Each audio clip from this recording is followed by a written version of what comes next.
Sickle cell anaemia basically क्या चीज होती है? It's a form of anaemia, ठीक है। It is a genetic defect.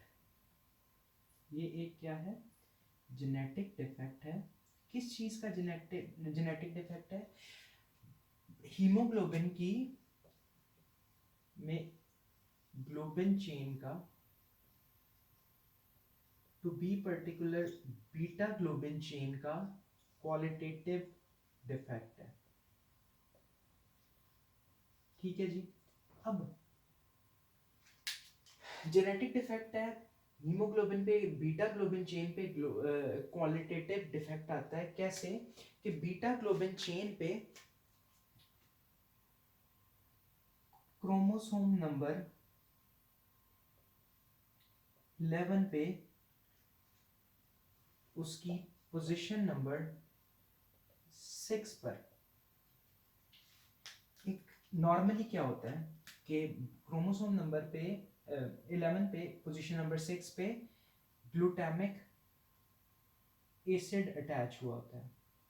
It is an amino acid.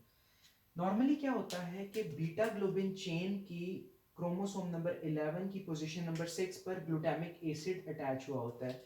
लेकिन सिकल सेल एनीमिया के केस में क्या होता है कि बीटा ग्लोबिन चेन की क्रोमोसोम नंबर 11 की पोजीशन नंबर 6 पे ग्लूटामिक एसिड रिप्लेस हो जाता है बाय वेलिन,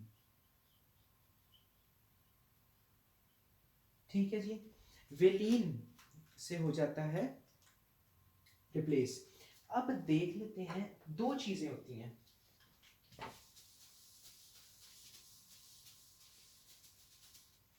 एक होता है सिकल सेल ट्रेट,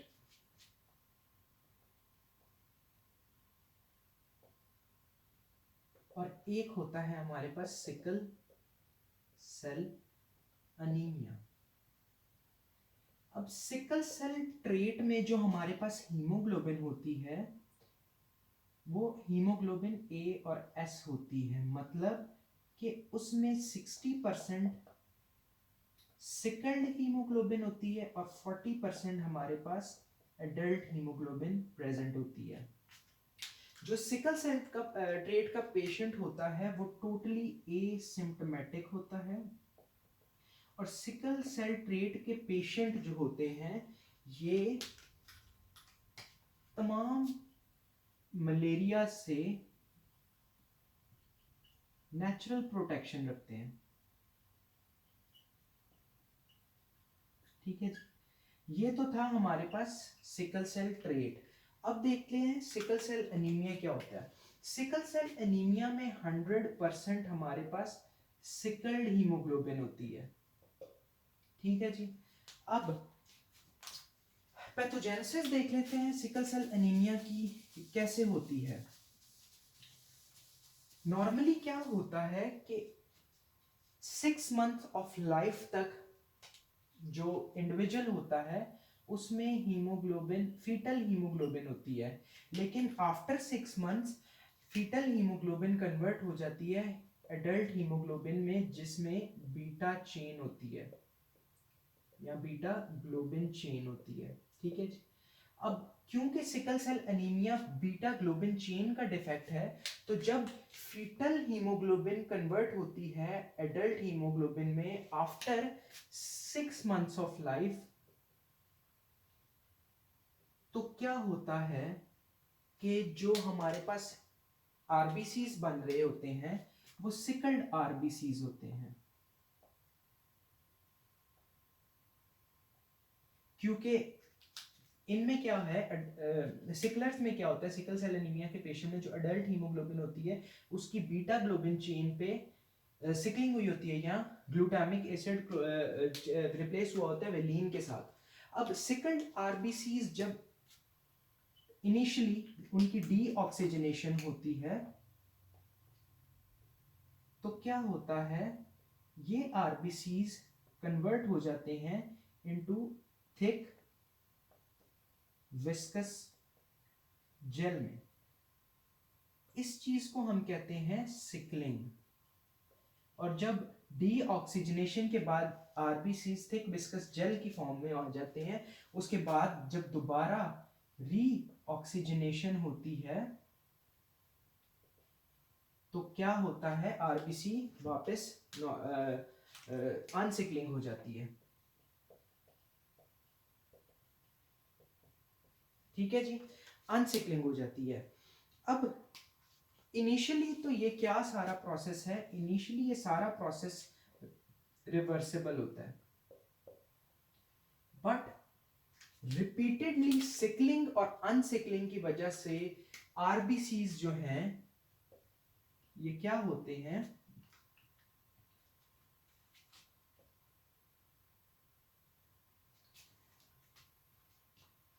आरबीसीज जो हैं इनको क्या होता है, डैमेज पहुंचता है। और डैमेज की वजह से क्या होता है, डैमेज की वजह से दो काम होते हैं। एक, इनका जो फ्लेक्सिबल जो स्ट्रक्चर है वो डिस्ट्रॉय हो जाता है, और ये क्या हो जाते हैं, नॉन फ्लेक्सिबल हो जाते हैं और नॉन डिफॉर्मेबल हो जाते हैं। ठीक है जी, जब आरबीसी को डैमेज होगा तो नॉन फ्लेक्सिबल हो जाएंगे और नॉन डिफॉर्मेबल हो जाएंगे, और जब इस तरह का आरबीसीज स्प्लीन में से गुजरेगा तो स्प्लीनिक मैक्रोफेजेस उसको एनगल्फ कर लेंगे या इंट्रैप कर लेंगे और फेगोसाइटोज कर लेंगे, जिसकी वजह से एक्स्ट्रा वेस्कुलर हेमोलिसिस होगी। एक्स्ट्रा वेस्कुलर हेमोलिसिस और इंट्रावेस्कुलर हेमोलिसिस क्या होती है, एक्स्ट्रा वेस्कुलर हेमोलिसिस वो टाइप की हेमोलिसिस होती है जो कि वेसल से बाहर हो, और इंट्रावेस्कुलर हेमोलिसिस वो हेमोलिसिस होती है जो वेसल के अंदर हो। ठीक है जी, अब क्या हुआ कि आरबीसी सिकलिंग और अनसिकलिंग की वजह से आरबीसी को डैमेज हुआ और उनका जो फ्लेक्सिबल और स्ट्रक्चर है वो डिस्ट्रॉय हुआ, आरबीसी नॉन डिफॉर्मेबल हो गए और फ्लेक्सिबल हो गए। जब ये नॉन फ्लेक्सिबल और नॉन डिफॉर्मेबल आरबीसी स्प्लीन में से गुजरेंगे तो स्प्लीन में एंट्रैप हो जाएंगे और स्प्लीनिक मैक्रोफेजेस उन आरबीसीज को फेगोसाइटोज करके एक्स्ट्रा वेस्कुलर हेमोलिसिस करवाएंगे। और इसके अलावा जब डिफॉर्मेबल होंगे तो आरबीसीज ब्रेक डाउन होगी। आरबीसीज की जब ब्रेक डाउन होगी तो क्या होता है कि आरबीसीज की ब्रेकडाउन वेसल्स में हो रही है, तो एज अ रिजल्ट हमारे पास इंट्रा वेस्कुलर हेमोलिसिस भी मिलेगी। अब ये तो थी इसकी पैथोजेनेसिस। अब हम देख लेते हैं कि सिकल सेल एनीमिया जो है it produces variety of crisis, जिनमें सबसे पहला क्राइसिस जो है हमारे पास वो है वीनो ऑक्लूसिव क्राइसिस। सबसे पहला जो है हमारे पास है veno occlusive crisis. Veno occlusive crisis क्या होता है कि आरबीसी, ये जो सिकल्ड आरबीसीज होते हैं दे एक्ट एज प्लेटलेट्स। कैसे कि एंडोथेलियल सेल, एंडोथेलियल मेम्ब्रेन्स जो होती हैं हमारी वेसल्स में वो कर लेती हैं रिसेप्टर अपने ऊपर एक्सप्रेस कर लेती हैं फॉर सिकल्ड आरबीसीज। तो sickled RBCs act as platelets, platelets के तौर पे वो एक्ट करते हैं और जाके बाइंड कर लेते हैं एंडोथेलियल मेम्ब्रेन के साथ। और जब स्प्लीन में, स्प्लीनिक सर्कुलेशन में, जब स्प्लीनिक सर्कुलेशन में आरबीसी जाके बाइंड करेंगे तो that will interrupt the circulation of spleen and that will eventually cause splenic infarction that will lead to splenic atrophy and eventually that atrophy will lead to autosplenectomy।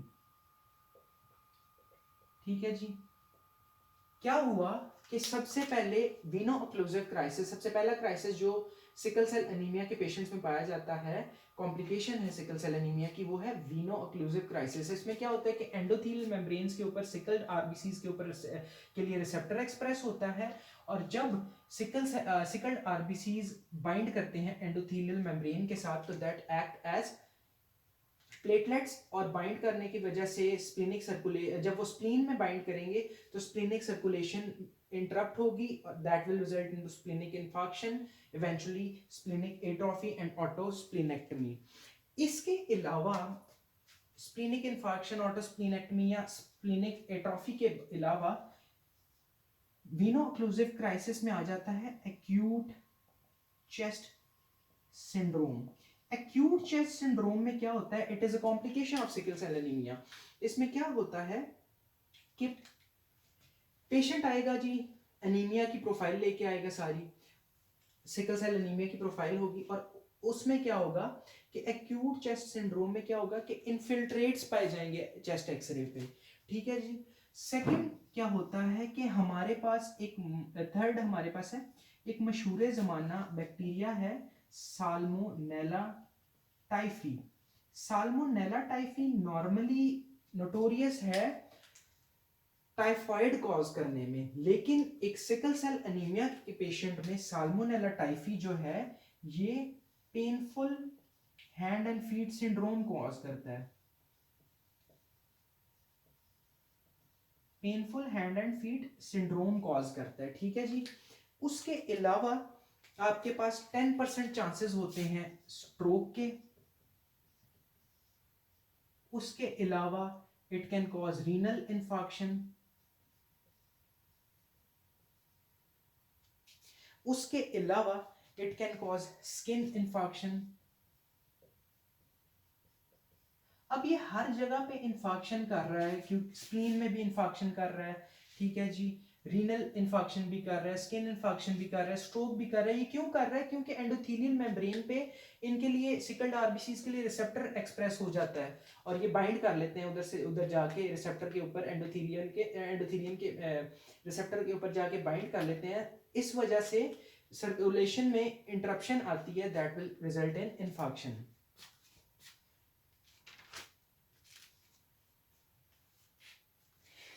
ये है आपके पास veno occlusive crisis.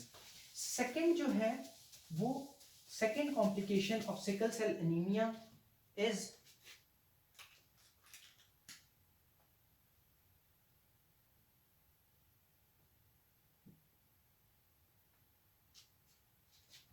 second complication of anemia is hemolytic crisis। Hemolytic crisis में क्या होता है कि marker sudden decrease आना शुरू हो जाता है हीमोग्लोबिन में, ठीक है। जब सडन डिक्रीज आता है हीमोग्लोबिन में, तो आरबीसीज की ब्रेकडाउन एकदम से इतनी ज्यादा हो जाती है, तो एज अ रिजल्ट हमारे पास सीरम टोटल बिलिरुबिन जो है ये इंक्रीज कर जाता है, ठीक है जी। तो इस चीज को कहते हैं हीमोलिटिक क्राइसिस। उसके अलावा एक है एप्लास्टिक क्राइसिस।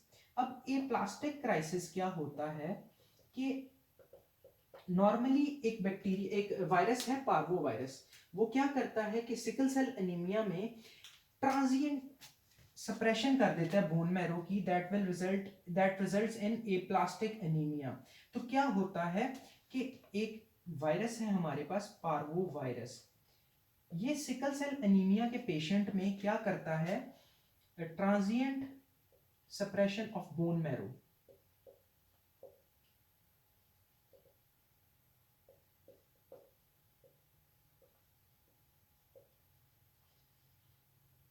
ठीक है जी, थोड़ी देर के लिए बोन मैरो को सप्रेस कर देता है, that results in aplastic anaemia,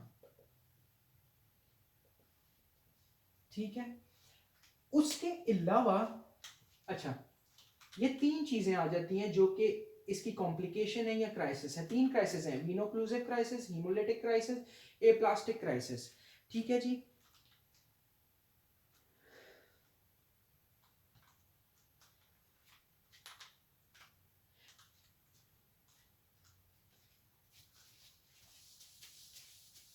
अब देख लेते हैं इसकी इन्वेस्टिगेशंस। इन्वेस्टिगेशंस पे हमें क्या मिलेगा कि मार्कर्स ऑफ हेमोलिसिस जो है हमारे पास रेज्ड मिलेंगे। मार्कर्स ऑफ हेमोलिसिस में हमारे पास serum retic count, serum total bilirubin और हमारे पास सीरम अनकॉन्जुगेटेड बिलिरुबिन इंक्रीज हुआ होता है, सीरम एलडीएच इंक्रीज हुआ होता है। ये तीनों मार्कर्स ऑफ हेमोलिसिस हमारे पास इंक्रीज मिलते हैं। एचबी हमारे पास डिक्रीज मिलता है, हेमाटोक्रिट हमारे पास डिक्रीज मिलता है। इसमें ये क्या है, एमसीवी जो मीन कॉर्पस्कुलर वॉल्यूम है वो हमें टोटली नॉर्मल मिलता है। तो इधर से हमें पता चलेगा कि ये जो अनीमिया है इट इज नॉर्मोसिटिक अनीमिया। अब इन्वेस्टिगेशन में जब हम एग्जामिनेशन करेंगे तो इसमें हमें स्प्लीनिक एट्रोफी मिलेगी या स्प्लीनिक या ऑटोस्प्लीनेक्टमी मिलेगी। ठीक है जी। और इसके अलावा इन्वेस्टिगेशंस में हम हीमोग्लोबिन इलेक्ट्रोफोरेसिस करा सकते हैं।